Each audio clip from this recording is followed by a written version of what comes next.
Hi friends, வணக்கம். இன்னைக்கு வந்து சூப்பரான மட்டன் கோலா உருண்டை எப்படி செய்யலாம் அப்படிங்கறத இன்னைக்கு உங்க வீடியோல ஷேர் பண்ணிக்க போறேன் உங்க கூட. இதுக்கு வந்து நான் வந்து ஒரு 1/2 கிலோ மட்டன் வந்து தனி கறின்னு சொல்லுவாங்க நம்ம ஊர்ல. அந்த மாதிரி இங்க வந்து தனியாவே வந்து ஒரு நூடுல்ஸ் மாதிரி பிழிஞ்சு வச்சிருப்பாங்க. அது வந்து பாத்தீங்கன்னா அவங்களே அரைச்சி அந்த மாதிரி எடுத்து வச்சிருப்பாங்க.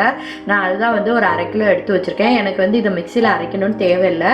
நீங்க பாத்தீங்கன்னாலே தெரியும், அதுவே வந்து நல்லா அரைச்ச மாதிரி தான் இருக்கும்.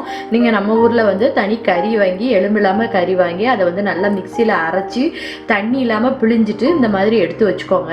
தண்ணியே இல்லாமல் இருந்தால் தான் உங்களுக்கு வந்து உருண்டை பிடிக்கும்போது கரைஞ்சி போகாமல் இருக்கும், நீங்கள் எண்ணெயில் பொரிச்சிங்கன்னா. அதுக்காக இப்போ எடுத்து வச்சாச்சு. இப்போ இதில் வந்து கொஞ்சமாக வந்து மஞ்சள் தூள் சேர்த்துக்கலாம். நான் வந்து 1 ஸ்பூன் அளவுக்கு மஞ்சள் தூள் சேர்த்துக்கிறேன்.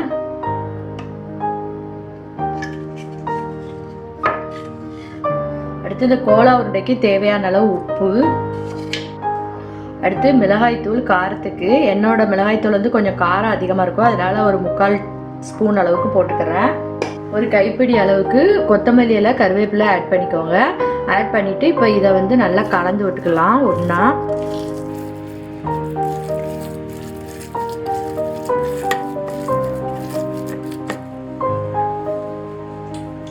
வந்து நான் ஒரு 2 பல்லாரி வெங்காயம், சின்ன வெங்காயம் தான். நீங்கள் ஒரு பெருசாக இருந்துச்சுன்னா 1 எடுத்துக்கோங்க. இந்த மாதிரி பொட்டிஸாக நல்லா கட் பண்ணி வச்சுக்கோங்க. அப்போ தான் வந்து உங்களுக்கு கோலா உருண்டை பிடிக்கிறதுக்கு வரும். இப்போ வெங்காயத்தையும் சேர்த்து இந்த கறியோட நல்லா மிக்ஸ் பண்ணி விட்டுருங்க.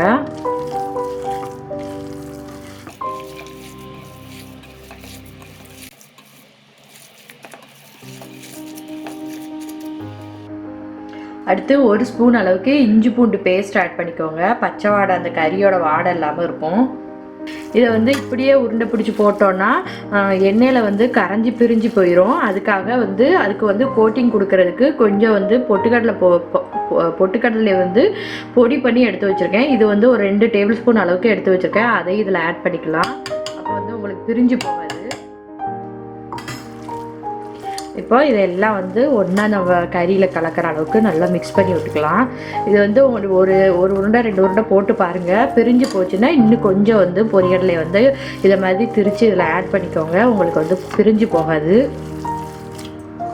இதுலேருந்து தெரிஞ்சிக்கக்கூடிய ஒரே ஒரு விஷயம் என்னன்னு பார்த்தீங்கன்னா, நம்மளுக்கு வந்து கறியில் வந்து தண்ணி இல்லாமல் பார்த்துக்கணும், அவ்வளோதான். மற்றபடி வேறு ஒன்றுமே இதில் தெரிஞ்சிக்க வேண்டிய விஷயம் இல்லை. இப்போ இதை வந்து இப்படி உருண்டையாக பிடிச்சி நம்ம ஒரு பிளேட்டில் எடுத்து காய வச்சுக்கலாம்.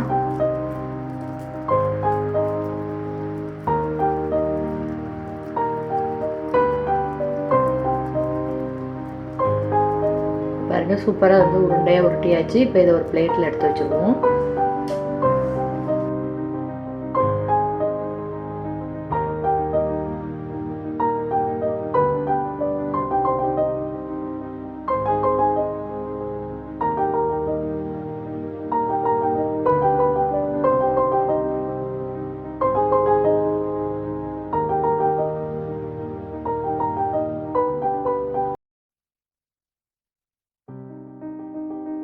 ஒரு பகுதி மாவு வந்து உருண்டை பிடிச்சிட்டேன். இப்போ இதை வந்து நம்ம ஃப்ரை பண்ணி எடுத்துடலாம். ஆயில் ஹீட் ஆகட்டும்.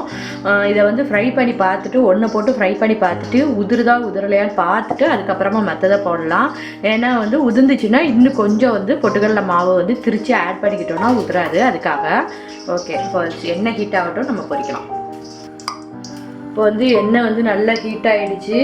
நல்லா சுட்டதுக்கு அப்புறமா ஒரு உருண்டையை முதல்ல நம்ம போட்டு பார்ப்போம்.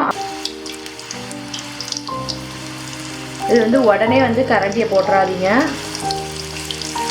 கொஞ்சம் வெந்ததுக்கு அப்புறமா நம்ம மாற்றி விட்டுக்கலாம்.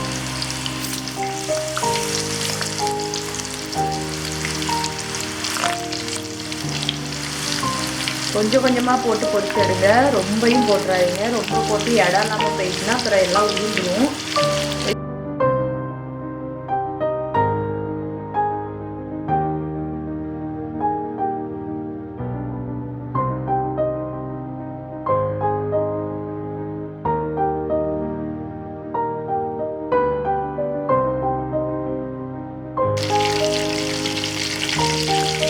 பார்த்திங்கன்னா நல்லா வந்து வேக ஆரம்பிச்சிட்டு ஒன்றுமே உதிரலை. சிம்மில் வச்சு கொஞ்சம் மட்டன் வேகிறதுக்கு மட்டும் கொஞ்சம் டைம் கொடுங்க. இது வந்து பார்த்திங்கன்னா ரொம்ப வேகிறதுக்கு டைம் எடுக்காது. ஏன்னா நம்ம நல்லா அரைச்ச மட்டன் தான், டக்குன்னு வெந்துடும். அதனால் ஒரு 10 நிமிஷம் வந்து கலர் ப்ரௌனாக மாறுற அளவுக்கு சிம்மில் வச்சு வேக வச்சு நம்ம எடுத்து வச்சுக்கலாம் ஒரு பிளேட்டில். இது வந்து பார்த்திங்கன்னா ரச சாதம், பிரியாணி இதுக்கெலாம் வந்து சைட் டிஷ்ஷாக தொட்டுக்கிட்ட சூப்பராக இருக்கும்.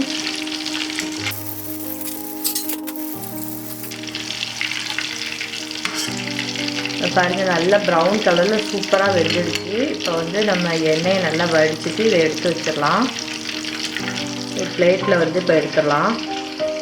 இதே மாதிரி மற்ற உருண்டைகளையும் நம்ம பொரித்து எடுத்துடலாம். இது வந்து எனக்கு உதிரலை, அப்படியே வந்து சூப்பராக இருக்குது. ஓகே ஃப்ரெண்ட்ஸ், நீங்களும் வந்து இதே மாதிரி உங்கள் வீட்டில் ட்ரை பண்ணி பாருங்கள். மட்டன் கோலா உருண்டை சூப்பராக இருக்கும். நீங்களும் ட்ரை பண்ணி பார்த்துட்டு எப்படி இருக்குன்னு எனக்கு கமெண்ட்ஸில் சொல்லுங்கள். ஓகே ஃப்ரெண்ட்ஸ், நெக்ஸ்ட் வீடியோவில் பார்க்கலாம். பாய்.